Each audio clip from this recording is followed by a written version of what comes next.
The case of Kwon, once regarded as a rising star in the global cryptocurrency industry, has come to a close with a 15-year prison sentence in the United States, marking one of the harshest penalties ever imposed on a crypto entrepreneur.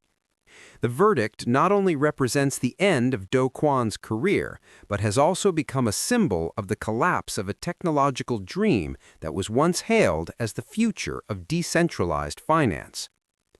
Kwon was the co-founder and chief executive of Terraform Labs, the company behind the digital assets TerraUSD and Luna. During the boom years of the cryptocurrency market, TerraUSD was promoted as an algorithmic stablecoin designed to maintain a stable value of $1 without relying on traditional collateral. Alongside Luna, TerraUSD quickly attracted massive capital inflows from investors around the world, propelling Kwon into the spotlight as one of the most prominent figures in the young crypto industry. Behind the image of a confident and ambitious young founder, however, were systematic fraudulent actions, according to the findings of the U.S. court. Prosecutors argued that Kwon deliberately made misleading statements about the stability, safety, and underlying mechanisms of TerraUSD, leading millions of investors to believe that it was a low-risk financial product. In reality, the algorithmic stablecoin model was extremely fragile and heavily dependent on market confidence. As early as 2021, signs of instability had already emerged when TerraUSD temporarily lost its $1 peg. Instead of disclosing the risks or adjusting the project's strategy, Kwon was accused of secretly hiring a professional trading firm to purchase large amounts of TerraUSD through anonymous accounts. This intervention created the illusion that the stablecoin was maintaining its value through its algorithmic design, when in fact its price was being artificially supported. Investors were never informed of this manipulation and continued to pour money into the Terra ecosystem under false assumptions. In May 2022, the bubble finally burst. TerraUSD completely lost its peg and collapsed within a short period of time, dragging Luna down with it. Within days, tens of billions of dollars in market value were wiped out. The collapse triggered a domino effect across the global cryptocurrency market, severely damaging investor confidence and contributing to the onset of a prolonged crypto winter.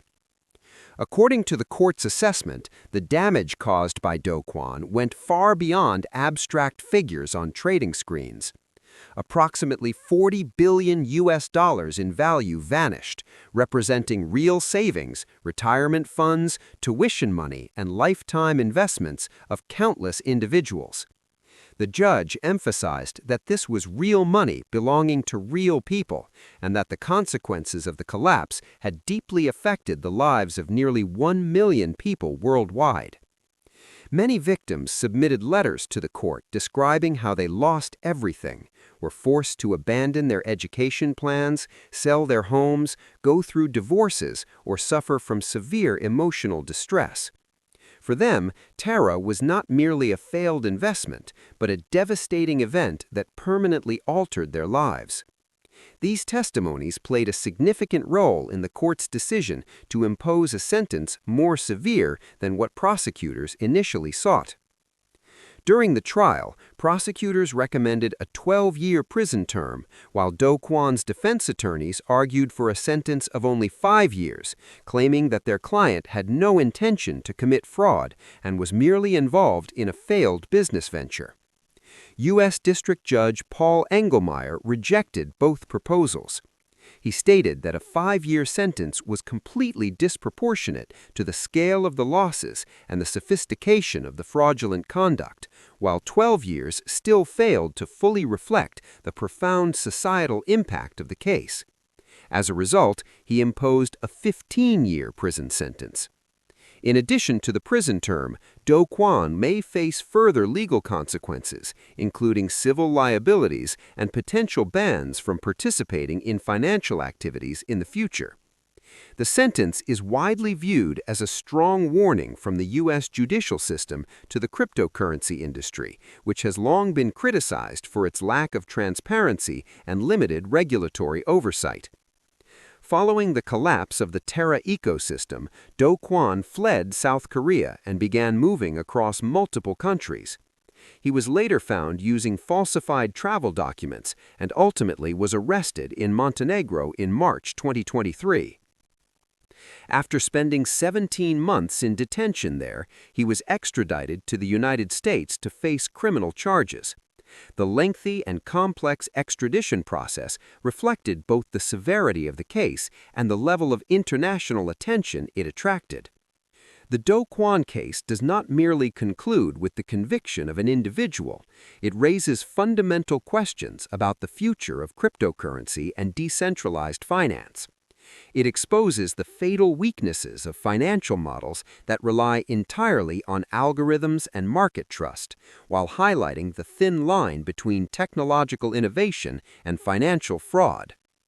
At a time when regulators around the world are tightening oversight of the crypto sector, the 15-year sentence handed down to Kwon is seen as a milestone, signaling a new era in which so-called crypto cowboys can no longer operate beyond the reach of the law.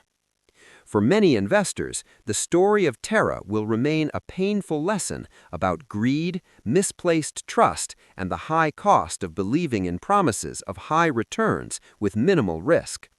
For legal systems, it serves as proof that no matter how novel or complex the technology may be, fraudulent actions that cause widespread harm will ultimately be held accountable under the law.